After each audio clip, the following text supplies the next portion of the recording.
지난 2016년부터 5년 동안 수혈을 해서는 안 되는 혈액을 수혈한 경우가 2만 8천여 건이나 되는 것으로 드러났습니다. 더 큰 문제는 수혈받는 당사자에게 이런 사실이 통보조차 되지 않았다는 점입니다. 이재훈 기자가 보도합니다.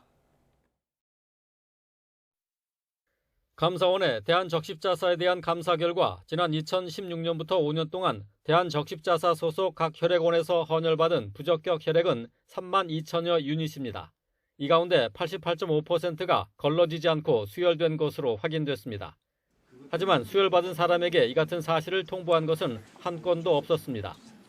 지난 2016년 혈액관리법이 개정되면서 혈액원은 사고 발생 위험이 있거나 사고가 발생했을 때 수혈자에게 이를 통보해야 하는데도 전혀 지켜지지 않은 겁니다.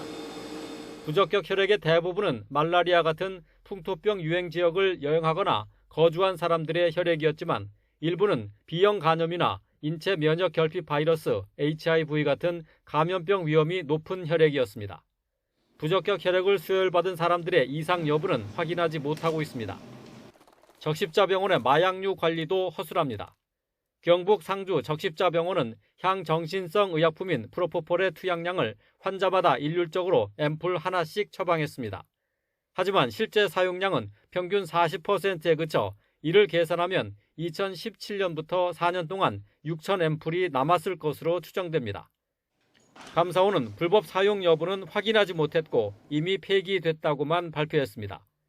서울 등 5개 적십자 병원에선 휴가나 출장 중인 의사가 마약류의 원내 처방전을 발행한 것이 45건에 달했습니다. 전산 시스템의 아이디를 공유해 사용했기 때문입니다. 정확한 마약류 관리를 위해 전산 처방 시스템까지 도입했지만 좀처럼 바뀌지 않는 관행 때문에 구멍은 여전한 것으로 나타났습니다. YTN 이재현입니다.